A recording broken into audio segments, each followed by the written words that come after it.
the organizer?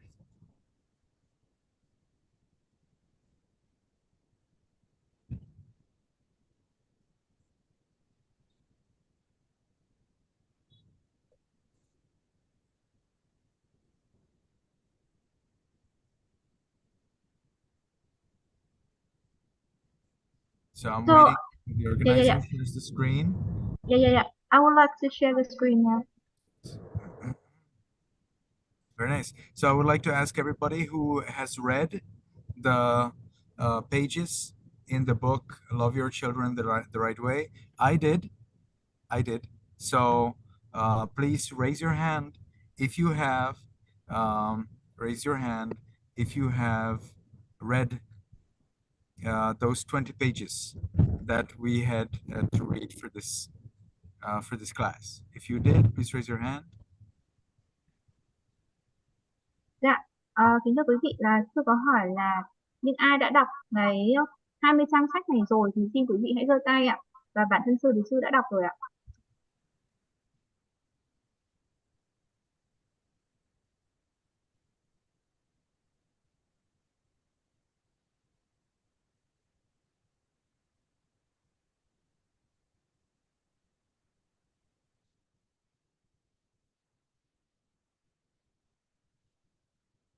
Okay, thank you very much. So let's start with Xuan Lai.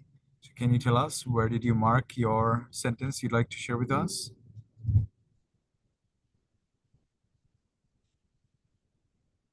Mình sẽ bắt đầu với chị Xuân Lai ạ. Chị có thể chia sẻ cái câu notes của chị được không ạ?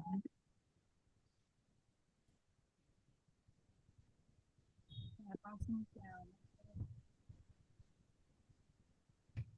Quý vị vui lòng đọc số trang và đọc câu đó lên cho bạn Hà dễ tìm. Dạ, cái câu đó là cái câu cái trang cuối luôn à.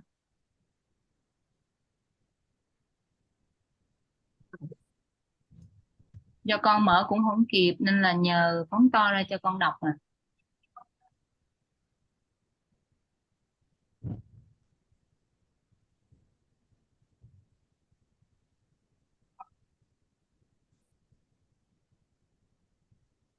Dạ, bên trái cái trang bên kia. Dạ. Ở trên ạ. Dạ. Trẻ không biết sợ ai cả, cho nên hễ khi nào trẻ bị cha mẹ la mắng, trẻ sẽ tìm đến nấp vào lòng ông bà và sẽ được an toàn. Trẻ nhận được sự cảm thông và vỗ về. Những đứa trẻ trở thành bất khả xâm phạm. Do đó mỗi khi trẻ sai và bị cha mẹ mắng mỏ, ông bà hay xen vào và nói rằng chúng còn nhỏ chưa biết gì, rằng điều đó không có gì quan trọng, rằng chúng sẽ nên người khi lớn lên. Những người già như vậy đã làm hỏng trẻ con. Tôi xin lỗi phải nói với những người ông, người bà rằng các ông bà chắc chắn có thể rất yêu cháu mình. Không ai phản đối điều đó. Song các ông bà phải yêu cháu đúng cách. Các ông bà phải giúp trẻ nên người.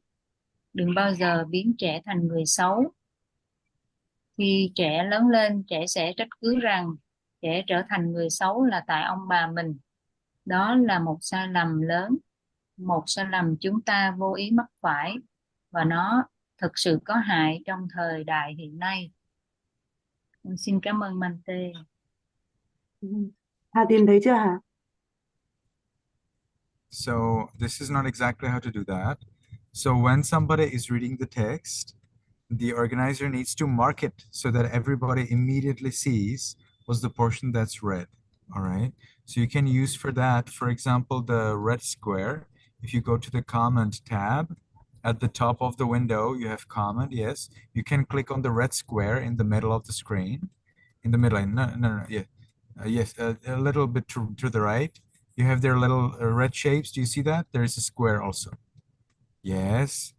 And then you can mark the portion that the lady was reading, that the person was reading. You will have to mark like a big square.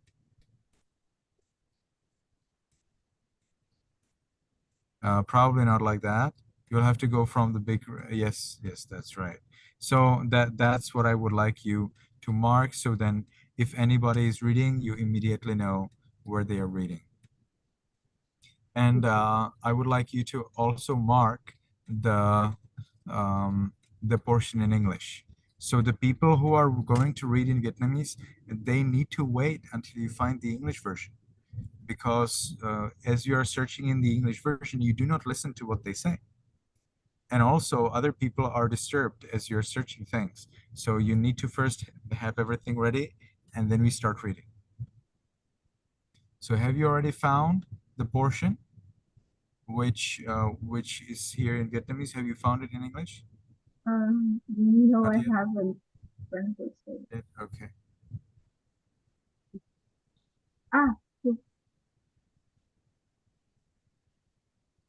Yes. I saw that.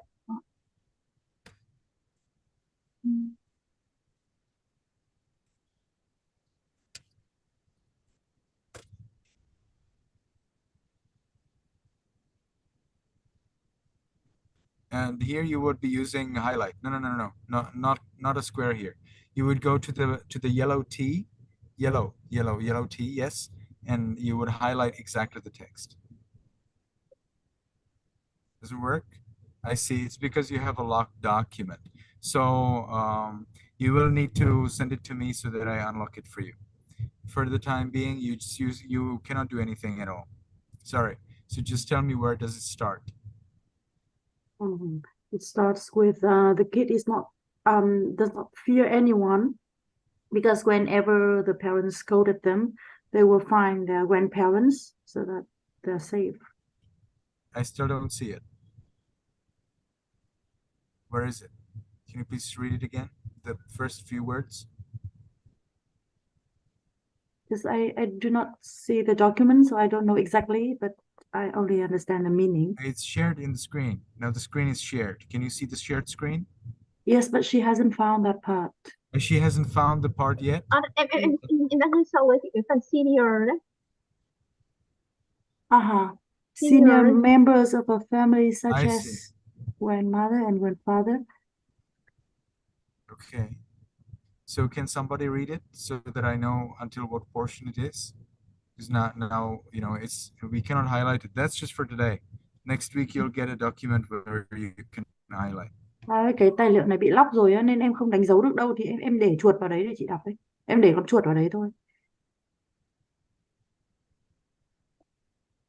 Cái này dịch nó không sát lắm nhỉ? The senior members of a family, such as grandmother and grandfather on both sides, often spoil the children more than the parents if those senior persons have misunderstandings about this. I don't think this is the... Nó có đấy. Có một cái đoạn ban nãy những người già. Elder people love the children a great deal. I have heard several elder people who said that I love my children, but I love my grandchildren even more. No, this is not that part. Không phải em. Không phải. No, we haven't found that part. Would it be fine if I just translate from the Vietnamese part, or do you need exactly that sentence in it? Find that portion if it's possible. Maybe you can find some keywords in that paragraph and we can search based on those words. The keywords? How would you translate the first sentence? The children are not afraid of anyone. So whenever the parents scolded them, they will find their grandparents so that they are safe. I see. So it's definitely related to the grandparents thing, right? So Yes. maybe we can go to the portion about the grandparents and find it there. Thử tìm phần về ông bà xem có thấy không? Probably not afraid, but we will find it in the portion about the Yeah. Here it is. They are not afraid of anybody.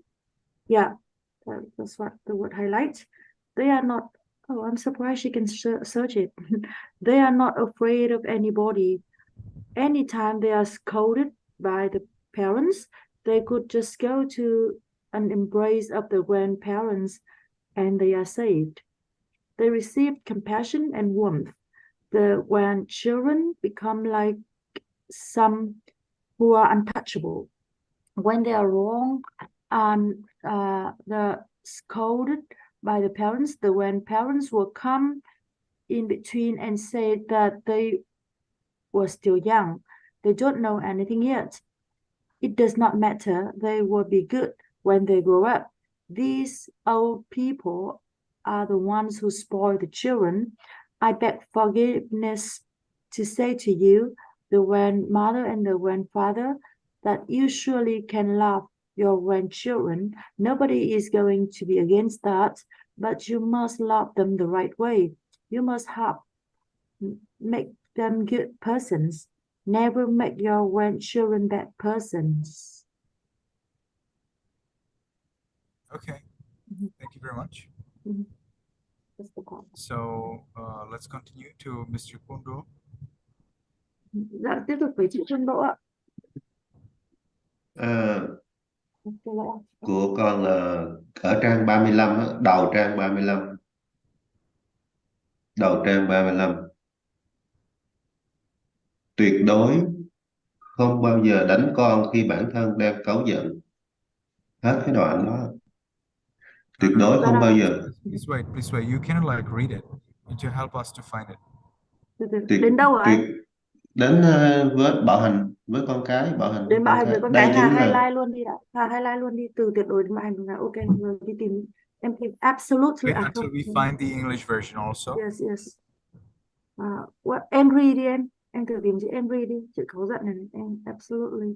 Không, chắc là Henry đấy.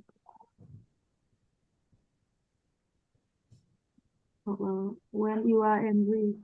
Không, đừng tìm absolutely nữa, chị không chắc là nó sẽ dịch. Em tìm chữ angry đi, hoặc là when you are angry. Next. Tầm trang 35. Đây, but do not shout. To them nicely. Không phải. It's far in the book. You see, there's 109 page. We didn't read that. You're like in the middle of the book. This is totally impossible. You need to go to the beginning of the book.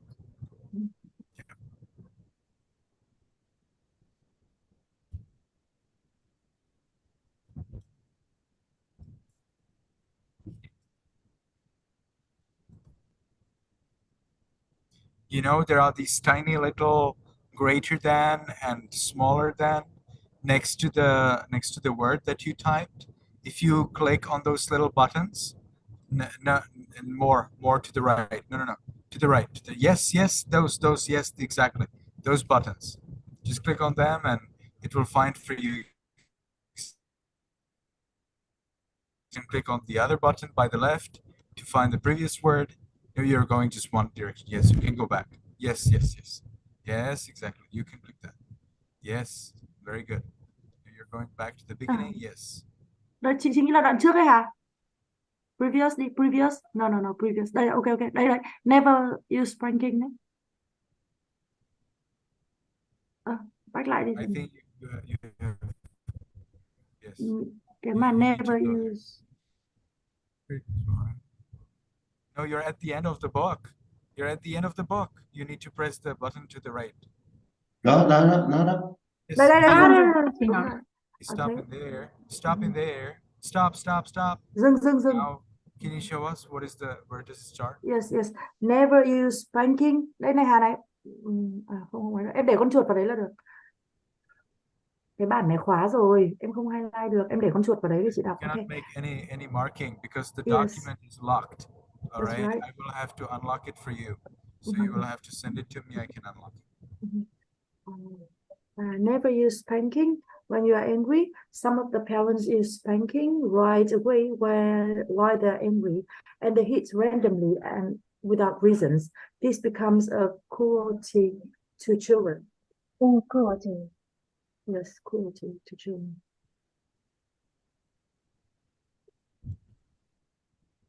Okay, but we want to hear the Vietnamese reading as well, right? Anh đọc một phần tiếng Việt đi ạ. Em đọc phần tiếng Anh cho sư rồi, anh đọc phần tiếng Việt lên đi. Tuyệt đối không bao giờ đánh con khi bản thân đang cáu giận. Tuyệt đối không bao giờ đánh con khi bản thân đang cáu giận. Có một số bậc cha mẹ đánh con trẻ ngay trong lúc tức giận và đánh một cách tùy tiện, không một lời giải thích lý do. Đây chính là sự bạo hành đối với con cái. Yes, we finish. Okay, thank you very much. Well done. And now let's move on to Tham's portion. Cảm ơn anh ạ. Và bây giờ chuyển sang chị Thu Thắng. Câu của chị là cái câu trên chị gửi đó, Hà ơi. Ờ, chị có gửi em trước rồi đó. Còn bản tiếng Anh đó là ở chỗ là when we talk to someone, we must talk until they understand. Okay, please wait. We need to find the portion both in English and in Vietnamese. Tại ở trên xe tối quá chị không thấy đường luôn.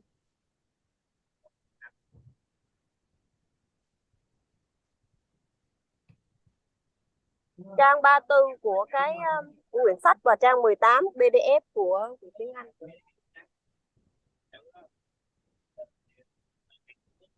Của tiếng Việt.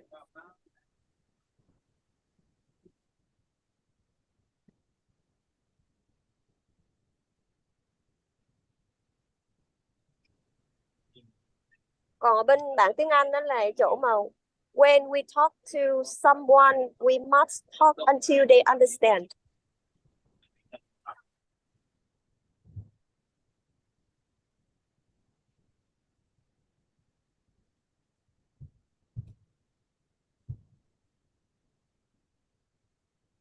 Understand. Okay.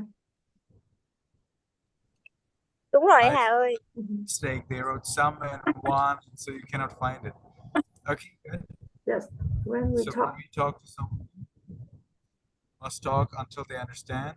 They must know the reasons. They must understand what is what to do it correctly. After you have taught them anything, you must also follow up. Very nice. Can you please read it in Vietnamese? Khi dạy bảo con trẻ, cha mẹ phải nói cho đến khi trẻ hiểu. Trẻ phải biết lý do, phải hiểu việc đó là gì và làm sao cho đúng.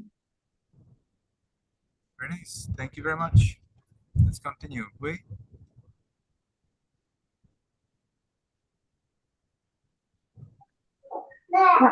Thầy con xin giải lễ thiền sư ạ. Dạ, giờ chị đến trang 34 tiếng Việt ạ.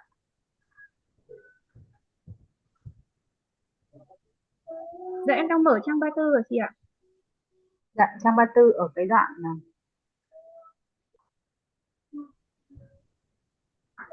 trang 34 ở cái khúc từ là trách nhiệm của những bậc làm cha mẹ nên bao gồm cả việc phải luôn để mắt tới các hành động của con cái. Khi thấy con làm việc gì sai phải dạy bảo con ngay lập tức. Tuy nhiên nên dạy bảo con một cách nhẹ nhàng với thái độ bình tĩnh, không nói với giọng tức giận, bởi khi tức giận sẽ không đạt được kết quả tốt đẹp. That doesn't work. We first need to mark the portion in Vietnamese Mà còn and khiến mark cho the trẻ portion cũng in English. bị So giận please dữ. wait. Please wait. Dạ vâng. Please wait. Dừng. Nói bằng No, từ cannot. Please wait. Dừng chị. Wait. Please dạ wait. dạ. So find the English version, the English portion.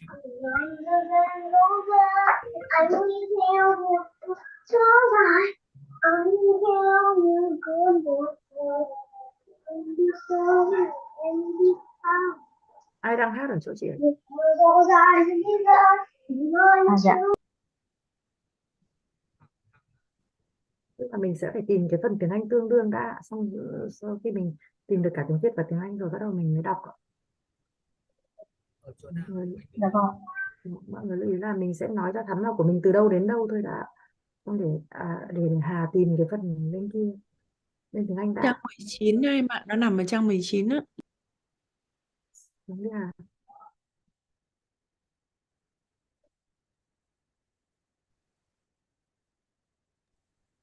Trang 19 cái bên dưới á, em đang đến 37 ở bên dưới rồi. Em tới trang 19 ở bên dưới.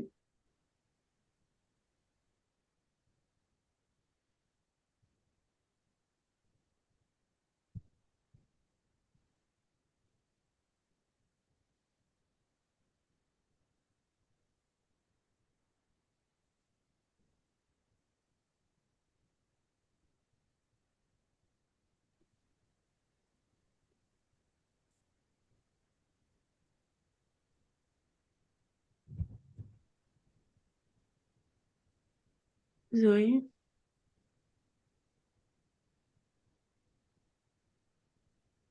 Sorry em, là trên cái khúc này một tí, trên khúc này một tí. Đó. Trên cái khúc khi dạy bảo trẻ.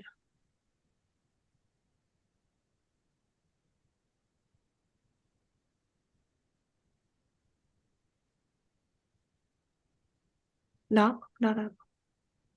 Ở đoạn cuối.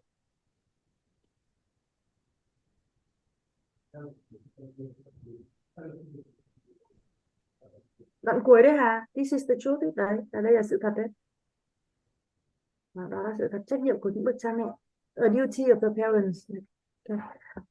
So, yes, a duty of the parents should include paying attention always to the actions of the children. When they see that children are making any mistakes, be sure to tell them immediately. You should talk to them nicely and with a cool heart. Do not speak in anger, because teaching someone when you are angry will never produce good results. On the contrary, it will make the children anger prone. To speak with love and compassion will produce better results. That's it. Okay. And you know what? This is exactly the same that I have also marked. Okay, nice. That's like last week also. Somebody marked exactly the same what nice. It's even better. So, can you please read it in Vietnamese? Chị ơi, chị đọc phần này bằng tiếng Việt ạ, và phần này chính là cái phần mà sư cũng đã đánh dấu ạ. Thì rất là vui khi mà có một người đánh dấu đúng cái phần mà sư cũng đánh dấu đó. Dạ. Trách nhiệm của bậc làm cha mẹ nên bao gồm cả việc phải luôn để mắt tới các hành động của con cái. Khi thấy con làm việc gì sai, phải dạy bảo con ngay lập tức. Tuy nhiên, nên dạy bảo con một cách nhẹ nhàng với thái độ bình tĩnh, đừng nói bằng giọng tức giận, bởi khi tức giận, bạn sẽ không thể đạt được kết quả tốt đẹp nào, mà còn khiến cho trẻ cũng dễ bị giận dữ. Nói bằng tình yêu thương và sự cảm thông sẽ đem lại kết quả tốt hơn. Dạ, xin hết ạ. Okay, nice. Thank you very much. So that's all for our sharing. And now is the time for any questions. If you have any questions, anything you'd like to say, now is the best time. Dạ, thế là mình đã kết thúc cái phần chia sẻ notes ạ. Và bây giờ là thời gian hỏi đáp. Nếu mà mọi người có câu hỏi thì đây là thời điểm tốt nhất để hỏi. Yes, great.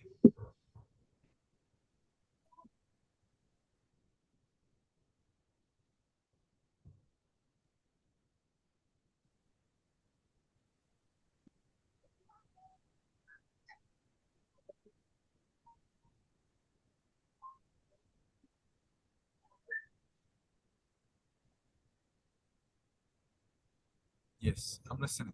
Wait, do you have a question? Dạ, thưa con xin phép hỏi câu hỏi này ạ.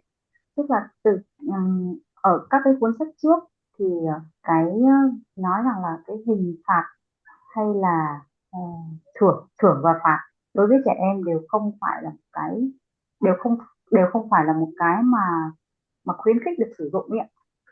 Nhưng mà trong cái cuốn sách này thì có nói đến thưởng và phạt, và có cả những cái hành động liên quan đến việc là ví dụ có thể là đánh trẻ.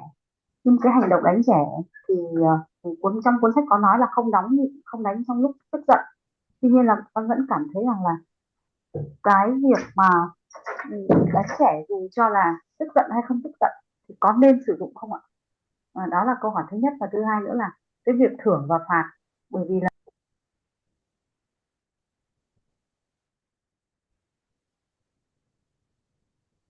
Mọi người có đang nghe chị nói không ạ? Em không nghe gì ạ. Dạ có ạ. Em cũng nghe chị Huế nói. Chị đang nói hả? Chị không nghe thấy mà chị vẫn nghe thấy Hàn. Vâng, các chị nên thử thử hết thế nào. Dạ vâng ạ. Em bị mạng lỗi xong rồi bị out mất. Tiếp nói lại ạ. Vâng. Tức là Chị cái nói câu tiếp thứ nhất là câu có thứ nhất nên là đánh trẻ không dù là có đang giận dỗi hay dù không là giận dỗi. tức giận hay không được rồi. Đó là câu thứ nhất. Câu thứ hai là cái việc mà vì thưởng và phạt ở những cái cuốn sách trước đó mình có đọc thì đều nói rằng là không phải là làm cho, tức là không phải là cái mà mình cần khuyến khích sử dụng cả thưởng hay là phạt. Vậy thì có cái cuốn sách này với những cái cuốn sách mà mình đã đọc thì nó có mâu thuẫn với nhau không? Cảm ơn chị. Bhante, in the previous books, they mentioned that rewarding and punishing children should not be encouraged. But in this book, they mention about rewarding, punishment, and also spanking. So the first question is whether we should, at any time, whether we are angry or not, spank our children. And the second time is that are the two books contrary with each other? You said that there are two books. So which is the book that suggests that you would be spanking children? Các chị nói đến hai cuốn sách thì là cuốn sách nào nói là mình có thể đánh con ạ? Không, mình không có nói là có thể đánh con ạ. Tức là cái cuốn sách này cuốn sách hiện tại là đang nói rằng là trong trường hợp mà đánh trẻ, tức là thưởng và có phạt trẻ đấy ạ. Và khuyến cáo là khi đánh trẻ thì không nên đánh trong lúc không đánh trong lúc tức giận ạ. Because this book, the book that we just read, that we are reading, say that we shouldn't spank our children when we are angry. So it means that so if we are not in anger, can we spank them at all? I see. Is it okay to spank the children when you're not angry? Yeah. The Buddha never suggested that parents punish their children. The Buddha never suggested that. Maybe our scriptures have it somewhere, but I have never read about it. Now, I know in Christianity, yes. In the Bible, yes. It is suggested that parents need to beat their children if the children misbehave. But not in Buddhism. Never heard of that in Buddhism. No. So there surely are other ways, there surely are other ways that you can employ to teach your children instead of spanking them or beating them or hitting them. There surely are other ways. They may be more difficult to find, but they're safer. Okay? And your child, when they become adult and have their children, they will use those non-violent ways. And I think that's great. How would you like to see your child dealing with their children? And so that's how you deal with your child. All right. If you beat the child, probably the child will beat their children. If you do not beat the child, probably the child will not beat their children. And see, if the child has children, those are your grandchildren. Do you want your grandchildren to be beaten? Think about that. Or how do you expect that your grandchildren will be taken care of? They will be taken care of in the same way as you take care of your children. So we were already reading together the nonviolent communication, right? And in nonviolent communication, we learned that it is possible to speak with the children. The only time when you would use force would be to protect, but you would not protect by beating the child. You would protect by dragging the child from the situation. But sometimes you just don't have time to explain. So at those times, you need to just drag the child out of that situation. But if you never beat the child will not be used to it. And the child will develop ways how to listen to you.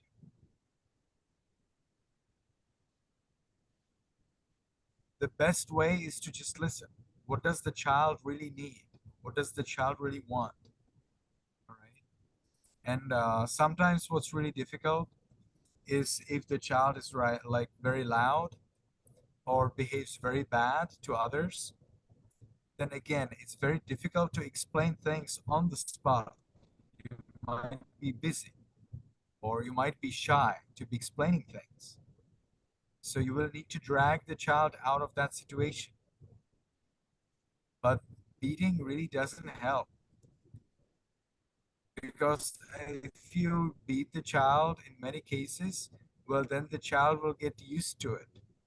And it will not help anyway. It will just turn around and the child will do it again. And when you are not present, the child will do it again. You see, they didn't understand the problem.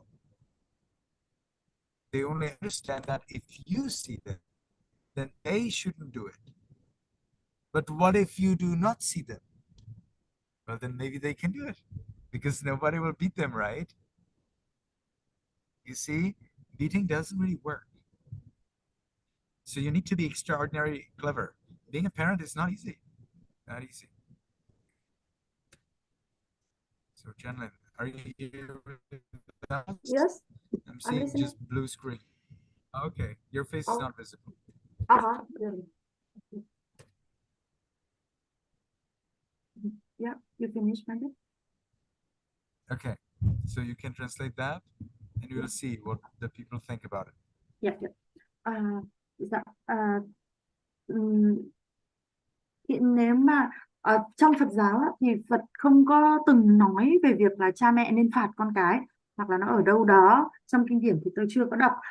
Trong kinh thánh của bên Thiên Chúa thì có nói là khi mà con cái nó cư xử không đúng thì cha mẹ có thể phạt. Thế nhưng mà trong Phật giáo thì tôi chưa bao giờ thấy. Nhưng mà chắc chắn một điều là có những cái cách tốt hơn mà chúng ta có thể vận dụng để mà giáo dục con cái mà không cần phải đánh hay là làm tổn thương con cái.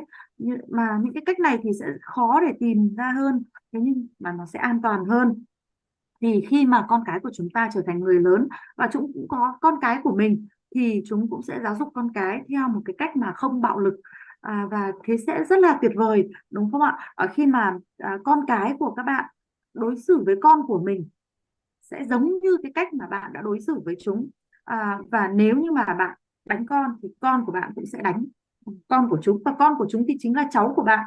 Vậy thì bạn có muốn cháu của mình bị đánh không? Và bạn muốn cháu của mình được chăm sóc như thế nào thì chúng ta đã cùng nhau đọc cái về giao tiếp bất bạo động rồi, đúng không ạ? Và cái trường hợp duy nhất khi mà chúng ta sử dụng vũ lực đó là chúng ta sử dụng vũ lực để bảo vệ con cái của mình. Thế nhưng mà không có nghĩa là sử dụng vũ lực để mà đánh con, mà chúng ta sẽ sử dụng lực để kéo con ra khỏi cái tình huống lúc đó mà thôi. Đôi khi thì chúng ta không có thời gian để giải thích, mà chỉ có kịp là để kéo con ra khỏi cái tình huống đó thôi. Và nếu như mà chúng ta không có đánh con thì con sẽ phát triển được cái cách lắng nghe chúng ta, và chúng ta cũng nên lắng nghe xem là con cần gì, con muốn gì. Đôi khi thì con của chúng ta ồn ào hoặc là cư xử rất là kém và chúng ta không có thời gian để giải thích được ngay, hoặc là chúng ta quá xấu hổ, chúng ta ngại ngùng để giải thích cái tình huống đó, thì đơn giản là chúng ta ngay lập tức kéo con ra khỏi tình huống đó thôi. Còn việc đánh con thì sẽ không có giúp được gì cả, bởi vì khi mà đứa trẻ bị đánh quen rồi thì đứa trẻ vẫn không hiểu vấn đề, và ngay khi mà bạn quay đi thì đứa trẻ lại lặp lại cái hành động như vậy. Và đứa trẻ nó sẽ chỉ hiểu là nếu như bạn nhìn thấy nó làm như vậy thì nó sẽ bị đánh, và nó sẽ không làm khi mà bạn thấy. Thế còn nếu mà bạn không thấy thì không có nghĩa là bạn không thấy thì nó sẽ không bị ai đánh, và nó vẫn cứ có thể làm nếu nó muốn. Và như vậy là việc đánh con thì sẽ không có hiệu quả, và chúng ta cần phải thông thái, và cái việc làm cha mẹ thì đòi hỏi cái sự thông thái.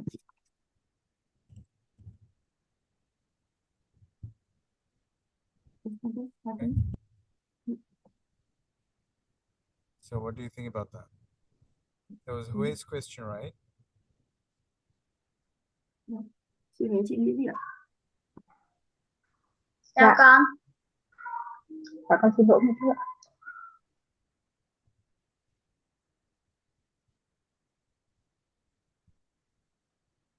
So Hui, what do you think about Dạ. that? Chị nghĩ gì ạ? Okay. Dạ con rất là You đồng need ý với to cái apply force. All right, the kids will understand if you explain, if you listen. Maybe they just want something and you don't know what it is. Maybe the kid just wants to eat that chocolate in the supermarket. So then you need to understand, okay, so the kid wants to eat the chocolate in the supermarket. Now the chocolate is not good for the kid because the kid will already had so much of chocolate yesterday. So why would they be eating chocolate every day, so much of that? So then you may think, aha, so the child actually needs more sugar and more exercise. So then you can lead the child to do more exercise and you can provide the child with more fruit. And fruit contains a lot of sugar and it's healthy.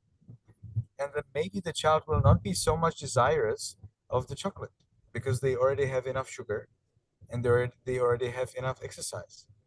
And exercise actually helps you, to balance your desires. So I think there is always some way, but you need to apply extraordinary knowledge and extraordinary wisdom. So for that, it's good to be a friend, with other parents and discuss with them, like this is what my child did. What would you do? How do you do it, Janlin? Do you spank your children? Sometimes if I'm too angry. Not always. How do you do it if you don't spank your children? Well, I don't want to hurt them because they're a bit sensitive, but I would say I will spank my husband and say he did this mistake. He asked for chocolate and I spank him. So it's like, oh, that's an example. I don't know what I would do. But you never spank the children? Rarely. Well, yeah, I just So say. if the children do something really bad and you do not spank them, so what do you do? Well, I know they love me a lot, so I say, if you disappoint me too much, one day I will die, you will become orphans, and they're very scared of that. So I see. Yeah, if it works, why not? That's not bad. yeah, thank you. Yeah, but I feel bad because that kind of hurts them deeply. Like they go to bed in tears and they say, please do not die, please. I feel bad, but if I'm too angry, I will say, I won't live long if you behave like that, and I will die quite soon. You become orphans. But I feel bad. Yeah, but there is a possibility. When there is a case of a lady whose child, ran across the street. The lady was so angry that the child ran across the street. And so she was running after the kid. And on the way, her heart didn't make it. And she died on the spot because of anger, because of the child. It's really true. And if it works, well, that's the way it is. But why did the lady die? She had an accident crossing the street in anger? Because she was angry. Yeah, she was angry. She was angry that the child was running across the street and she was following behind the child. Okay. So you have like two sidewalks and you have street between. Okay. Now the woman is with her child on one side. Now the child runs across the road to the other sidewalk. The woman is angry and she starts to run across the road also. Okay, got it? Yep. And then on the way, as she's running, as she's crossing the road, she just falls on the road dead. Died because of anger. The anger can make your heart, it seems that our anger can make our heart race so fast that the heart fails. Dead. Yeah, I see. like a heart attack. So what you Okay. tell to your children is potentially true. Yeah. Yes, I know. That's right. Dạ. Thì đoạn đầu thì sư có nói là khi mà có thể là đứa trẻ nó muốn cái gì đó nhưng mà chúng ta không biết ạ. Ví dụ như nó cứ nằng nặc đòi ăn sô cô la trong siêu thị thì chúng ta nghĩ là con ăn sô cô la nữa là không tốt vì hôm qua con đã ăn nhiều rồi. Thế nhưng có thể là con nó chỉ cần thêm đường thôi và nó cần phải vận động nhiều hơn thôi, và chúng ta sẽ cho con vận động, tập thể dục nhiều hơn và ăn thêm trái cây, hoa quả, thế thì sẽ là lành mạnh hơn. Và có thể là khi mà đứa trẻ nó đã ăn đủ đường từ cái hoa quả, nó có đủ đường rồi thì nó sẽ không đòi ăn sô cô la nữa. Và mặt khác thì cái việc vận động thể dục thể thao thì cũng làm cân bằng mọi thứ. Và như vậy thì chúng ta thấy là chúng ta cần phải có trí thông minh và cả kiến thức nữa, và chúng ta có thể kết giao với những cha mẹ khác để mà cùng thảo luận trao đổi về việc này ạ. Thì sư có hỏi con là nếu mà con cái con hư thì con sẽ làm thế nào, thì con sẽ nói là các bạn ấy rất là thương mẹ, thì con sẽ nói là nếu các con quá hư thì mẹ mà cứ buồn rầu như thế này thì mẹ sẽ chết sớm và các con sẽ trở thành mồ côi. Thì con nói là sau khi con nói xong thì con cũng cảm thấy nói như vậy thì các bạn ấy sẽ rất là tổn thương, tức là nó hiệu quả luôn và các bạn sẽ nghe lời. Nhưng mà các bạn ấy đêm đi ngủ thì sẽ nói là mẹ đừng chết thế nọ thế kia. Thì sư nói là nhưng mà nếu mà nó hiệu quả thì cứ làm. Bởi vì có một câu chuyện là có một cô gái, có một người phụ nữ là đang đi với con thì đứa con nó chạy sang đường và người mẹ quá tức giận nên là chạy theo con, và đang trong lúc chạy thì bà ấy nằm vật ra đường và bà ấy chết luôn. Bởi khi mà người ta quá tức giận thì tim người ta đập nhanh và nhiều tim nó sẽ ngừng hoạt động luôn á. Thế nên sư bảo là cái con dọa là nó cũng có khả năng thì không phải là xương, nếu mà nó hiệu quả thì cứ là.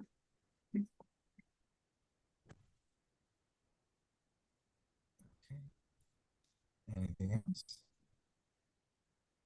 Mời mọi người tiếp tục đặt câu hỏi ạ.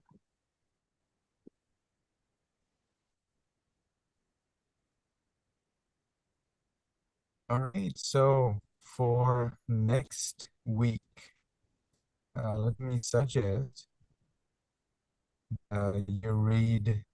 Now you were reading until the good children are need to carry, right? Your previous chapter that was your child.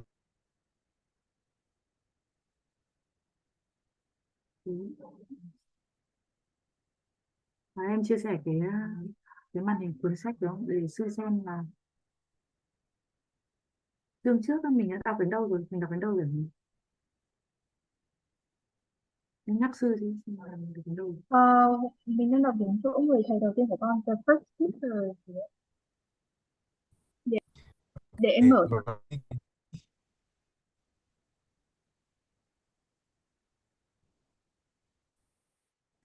Hello, everybody. Can you hear me? Yes, we can hear you, Bante. Okay, I cannot see your videos. I think I have some problem with the connection. So I'm just trying to explain what to read next week. Let me share my screen.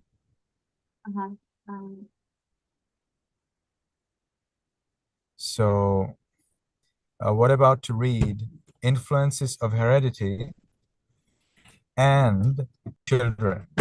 All right, somebody canceled my sharing screen. So let's try it again. So what about the two little chapters, influences of heredity, okay, and also children are needed, all right?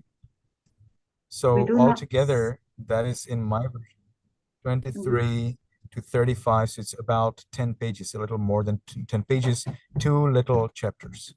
Is it clear? Yeah. You find the Japanese names of those two chapters? Ảnh hưởng của sự di truyền. You said 10 pages from the influence it's about of the 10 pages in the English version. Yes, I'll write it for you in the chat box. I see there is something in the chat box. Isn't that a question? Vậy sau sư sẽ viết cái phần cần đọc. Hà để ý nhé, sư sẽ viết cái phần cần đọc trong chat box ấy. Nó từ cái ảnh hưởng của sự di truyền. Xong mình đọc tiếp lên 10 trang. So what? Con nhìn thấy rồi ạ. Em nhìn thấy thì Hà sẽ nhắc mọi người vào nhóm nhé.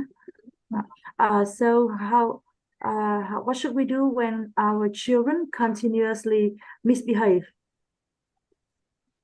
For example, beating each other, telling bad things about each other, and we cannot stop them from doing it. You need to get help. So you would consult somebody who is able to help. I'm already helping one family where the two boys are beating each other, and it's pretty bad. Very bad. I mean, like really dangerous. Sometimes like really dangerous. And there's a very important reason why they're beating each other. It's a basic reason. But in each family, probably there will be a different reason. So I don't want to tell you this specific case, but and I've already met them maybe, I don't know, 10 times. I meet them every week. I'm going to meet them again tomorrow.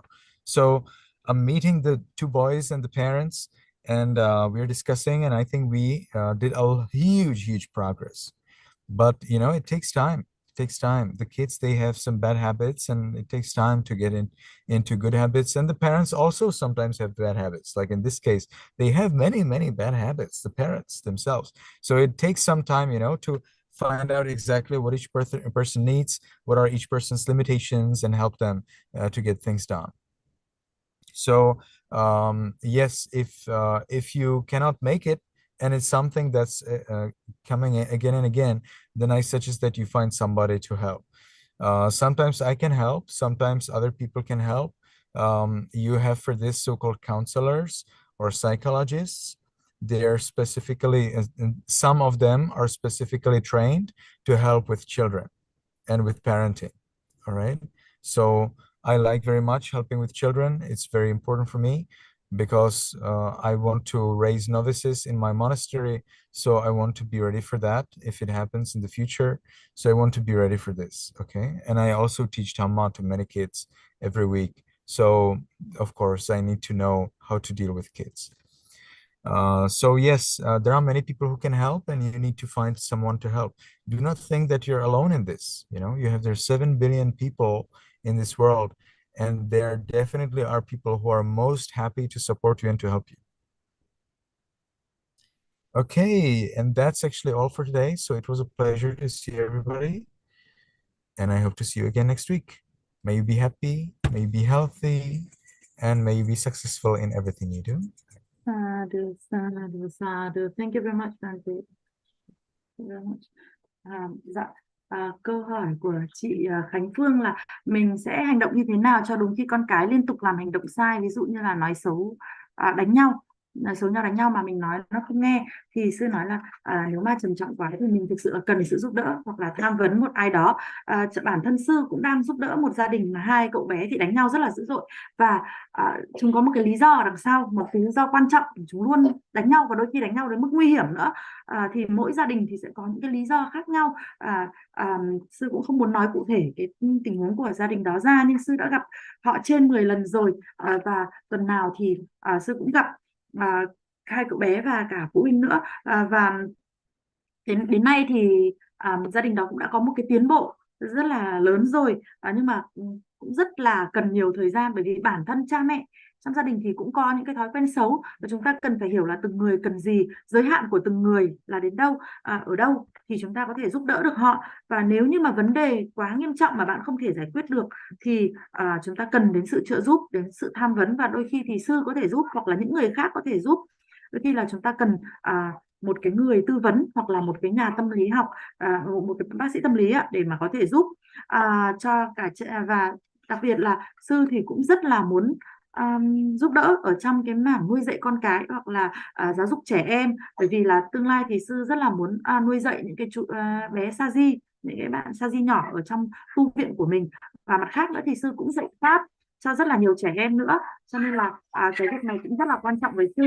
Và bạn thì sẽ không đơn độc, bởi vì có nhiều tỷ người khác trên thế giới và có rất nhiều người sẽ sẵn lòng giúp đỡ bạn. Và rất vui được gặp mọi người trong buổi học ngày hôm nay. Hẹn gặp mọi người trong buổi học lần sau. Những lời sư vừa nói ạ. Con xin chào mọi người. Cảm ơn bác tổ chức. Chào mọi người. Chào mọi người. Xin phép tắt ạ.